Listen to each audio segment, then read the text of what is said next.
जय साथियों, आप सभी के एक बार फिर से स्वागत है कैरियर विहार यूट्यूब चैनल पर एक नए अपडेट में। दोस्तों, आज की इस शानदार से सेशन में हम आपको बताने वाले बहुत ही जबरदस्त वैकेंसी के बारे में जो पिछले 8 वर्षों से नहीं आई है। 2015 में लास्ट वैकेंसी इसकी आई हुई थी और ये जो वैकेंसी है ये झारखंड पुलिस में कांस्टेबल पद की वैकेंसी है दोस्तों। हालांकि इस बार जो वैकेंसी आ रही है इसमें कांस्टेबल पद के साथ साथ ड्राइवर के लिए भी वैकेंसी आपको होने वाली है। तो कंप्लीट इसी के बारे में इंफॉर्मेशन देने वाले हैं आज के सेशन में। आप अगर चैनल पर नए हैं तो जुड़ जाइए, सब्सक्राइब करके बेल आइकन दबा लीजिए ताकि ऐसा अपडेट हम जब भी लेकर आए तो वो आपसे मिस ना हो, वो आप तक पहुंच सके। तो दोस्तों, लंबे समय से बच्चों का इंतजार था कि कब ये वैकेंसी आएगी, कब वैकेंसी आएगी, क्योंकि 2015 के बाद से वैकेंसी ये देखने को मिली ही नहीं थी। इस बार कब ये वैकेंसी आ रही है पूरा आपको हम बताने वाले हैं। A to Z इंफॉर्मेशन देंगे, क्या बदलाव हुआ है। देखिए, पहले जो पैटर्न था उसमें और अब जो पैटर्न है उसमें काफी चेंज आपको देखने को मिलेंगे। क्या बदलाव हुए हैं और उस बदलाव के अनुरूप ही आपको तैयारी करना है, क्योंकि नए पैटर्न के हिसाब से सिलेक्शन होगा तो तैयारी भी आपके नए पैटर्न के हिसाब से ही होनी चाहिए दोस्तों। आइए हम लोग A to Z सारी इंफॉर्मेशन को समझते हैं, छोटी से छोटी बारीक चीज को भी आपको हम समझाएंगे। आइए समझते हैं। देखिए दोस्तों, इस बार जो वैकेंसी रहने वाली है ये लगभग आपको 13,000 से भी ज्यादा पदों पर वैकेंसी आपको रहने वाली है, देखने को आपको मिलेगी। 13,000 से भी ज्यादा पदों पर वैकेंसी आपको देखने को मिलेगी। दो तरह के पद इसमें देखने को मिलेंगे, एक तो कांस्टेबल का पद होगा, सिपाही का पद, और दूसरा इसके साथ आपको ड्राइवर का पद भी देखने को मिलेगा। लास्ट वैकेंसी 2015 में आई थी, 8 साल के बाद आपको वैकेंसी आ रही है। कब से फॉर्म भरा जाना शुरू हो जाएगा आपको हम बताएंगे, बस आप वीडियो में बने रहिए। आइए दोस्तों, हम एलिजिबिलिटी क्राइटेरिया की बात कर लेते हैं। देखिए, वैसे ही जो वैकेंसी है इसके लिए मिनिमम क्वालिफिकेशन आपको 10th मांगा जाता है। आमतौर पे जो आपको कांस्टेबल की वैकेंसी होती है उसमें मिनिमम क्वालिफिकेशन 10th मांगा जाता है, यहां पर भी आपको 10th मांगा ही गया है। लेकिन पहले क्या होता था कि जो छात्र झारखंड से 10th किए थे या किए होते थे उन्हीं को अपीयर होने का इसमें मौका मिलता था। लेकिन जो भर्ती बोर्ड है उसने अपने चयन प्रक्रिया में बदलाव करते हुए अब ये नया प्रक्रिया शुरू किया है कि भाई आप किसी भी राज्य से हैं, आप कहीं से भी आपने 10th पास किया हुआ है, अब इस वैकेंसी में आप पार्टिसिपेट कर सकते हैं। झारखंड से 10th पास करने का जो क्राइटेरिया था पहले कि भाई झारखंड वाले ही भर पाएंगे, उसको हटा दिया गया है। तो आप किसी भी राज्य से हैं, आप इसके लिए कमर कस लीजिए, आपको मौका मिलेगा। बहुत ही शानदार वैकेंसी है, बड़ी वैकेंसी है। 13,000 पदों से भी ज्यादा पदों पर वैकेंसी आपको देखने को मिल रही है। तो अब देखिए दोस्तों, यहां पर क्वालिफिकेशन आपको बता दिए कि 10th पास, आप अगर 10th पास हैं तो आप इसके लिए एलिजिबल हैं, किसी भी राज्य से हैं, कोई दिक्कत वाली बात है नहीं। अब बच्चों के मन में रहता है कि एज लिमिट क्या होगी, तो देखिए एज लिमिट इसमें है मिनिमम 18 वर्ष और मैक्सिमम आपको जो है 25 वर्ष आपको एज लिमिट आपको इसमें देखने को मिलेगा। लेकिन अगर आप कैटेगरी में आते हैं, आप अगर ओबीसी कैटेगरी में आते हैं तो आपको एज में 3 वर्ष का छूट मिल जाएगा। एससी एसटी कैटेगरी में आते हैं तो आपको एज में 5 वर्ष का छूट देखने को मिल जाएगा। यानी आप ये समझिए कि ओबीसी वाले जो बच्चे हैं उनके लिए एज लिमिट 18 से 28 वर्ष हो जाएगा, और जो एससी एसटी वाले जो बच्चे हैं उनके लिए एज लिमिट 18 से 30 वर्ष हो जाएगा। और हो सकता है कि चूंकि कोविड से पहले वैकेंसी आई थी तो इस बार कोविड के बाद अभी वैकेंसी आ रही है, तो हो सकता है, संभावना है कि जिस प्रकार से बाकी वैकेंसियों में कोविड के चलते 2 साल का 3 साल का एज में छूट आपको मिला था, एक्स्ट्रा छूट, हो सकता है कि इसमें भी आपको जो है 2 वर्ष या फिर 3 वर्ष का एज में आपको छूट देखने को मिल सकता है, क्योंकि कोविड के बाद वैकेंसी आ रही है, उसके पहले वैकेंसी आई थी, तो यहां पर ये देखने को मिल सकता है। अब हम बात करते हैं कि इसमें जो है एप्लीकेशन फी कितना लगता है। आप फॉर्म फिलअप कीजिएगा तो आपको फी कितना लगता है, तो आपको 100 रुपया, मात्र 100 रुपया आपको फी इसमें चार्ज किया जाता है। बहुत बेहतरीन वैकेंसी है दोस्तों, लंबे समय की बात आ रही है, आप इसके लिए योग्य हैं, एलिजिबल हैं, आप किसी भी राज्य से हैं तो अच्छे से तैयारी कीजिए। सिलेक्शन प्रोसेस की बात करते हैं, सिलेक्शन कैसे होता है। तो देखिए दोस्तों, पहले जो आपका सिलेक्शन का प्रोसेस था उसमें क्या होता था कि पहले आपका रिटन एग्जाम होता था, उसके बाद से आपका फिजिकल, मेडिकल ये सब होता था। लेकिन अब चूंकि चयन प्रक्रिया में बदलाव हो चुका है और बदलाव कुछ इस प्रकार से हुआ है कि अब जो है पहले आपका फिजिकल होगा, फिजिकल के बाद से आपका मेडिकल होगा और मेडिकल के जस्ट बाद आपको मतलब कुछ समय के बाद आपका रिटन का पेपर होगा, रिटन टेस्ट होगा आपको, और रिटन टेस्ट के बेस पर आपको सिलेक्शन दिया जाएगा। मतलब आपका मेरिट जो बनेगा वो रिटन एग्जाम के बेस पर बनेगा, फिजिकल को आपको क्वालिफाई करना होगा। वैसे अगर आप बिहार पुलिस की वैकेंसी की बात करें, बिहार में जो कांस्टेबल की वैकेंसी निकलती है उसमें आपका जो मेरिट बनता है वो फिजिकल के बेस पे बनता है, वहां पर केवल रिटन को क्वालिफाई करना होता है।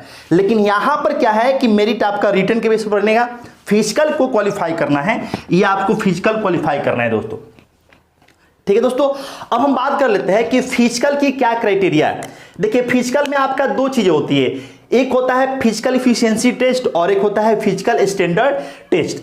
तो फिजिकल स्टैंडर्ड टेस्ट में क्या होता है कि आपके हाइट मेजर किया जाता है, आपके चेस्ट को मेजर किया जाता है।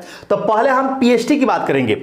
तो पीएचटी में देखिए दोस्तों, हाइट जो होगी, हाइट की बात करें तो जो मेल कैंडिडेट हैं उनके लिए मिनिमम जो आपका हाइट रखा गया है 160 सेंटीमीटर है। मेल कैंडिडेट के लिए मिनिमम हाइट आपको 160 सेंटीमीटर है। लेकिन आप अगर कैटेगरी में आते हैं, जैसे आप एससी एसटी हैं, तो आपके लिए हाइट में जो आपका मिनिमम है वो है 155 सेंटीमीटर। 155 सेंटीमीटर आप एससी एसटी कैटेगरी से आएंगे तो आपको हाइट मिनिमम होना चाहिए। वही फीमेल की बात करें तो आप सभी कैटेगरी के लिए हाइट 148 सेंटीमीटर यहां पर मिनिमम मांगा जाता है। ठीक है, इससे कम नहीं होना चाहिए। अब हम चेस्ट की बात करते हैं दोस्तों, तो चेस्ट में बिना फुलाए 81 सेंटीमीटर आपकी चेस्ट होनी चाहिए और कम से कम आपका चेस्ट 5 सेंटीमीटर फूलना चाहिए, यानी कि 81 से 86 सेंटीमीटर चेस्ट में मिनिमम क्राइटेरिया है। लड़कों के लिए, लड़कियों के लिए चेस्ट की यहां पर कोई क्राइटेरिया नहीं है। तो ये हो गया आपका पीएचडी का क्राइटेरिया।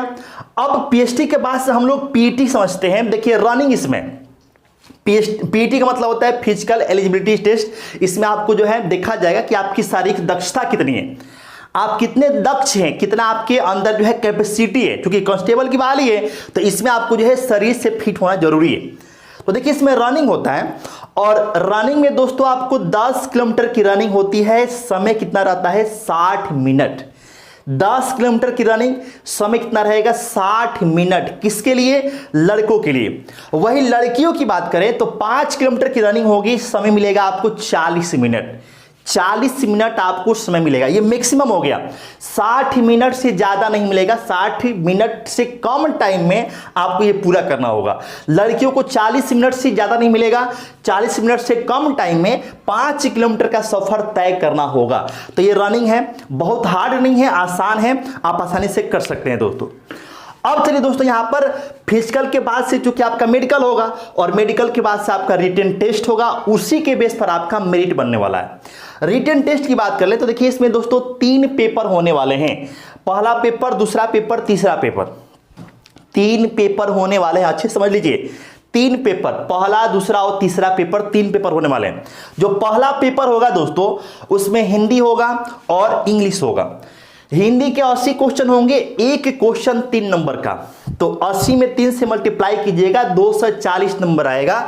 यानी कि जो आपका हिंदी होगा पहले पेपर में 240 नंबर का होगा। इंग्लिश का जो है 40 क्वेश्चन रहेंगे, 3 नंबर एक क्वेश्चन पे, 120 नंबर हो जाएगा। तो दोनों को मिला देंगे तो टोटल 360 मार्क्स का पहला पेपर होगा, 120 क्वेश्चन होंगे, टाइम रहेगा 2 घंटा। और सबसे अच्छी बात यह है कि ये केवल क्वालिफाई करना है, ये जो पेपर होगा ये केवल क्वालिफाई करना है, मेरिट में इसके नंबर ऐड नहीं होंगे। यहां से आप कितना भी नंबर ला लीजिए पेपर पहले से, आपको मेरिट में नंबर ऐड नहीं होंगे, केवल क्वालिफाई करना है। पहले पेपर को आप पास करेंगे तो आपको मौका मिलेगा सेकेंड पेपर में पार्टिसिपेट करने का। सेकेंड पेपर आपको लैंग्वेज का होगा, लैंग्वेज का आपके पास ऑप्शन रहेगा, इंग्लिश हो सकता है या फिर कोई क्षेत्रीय लैंग्वेज हो सकता है, हिंदी हो सकता है।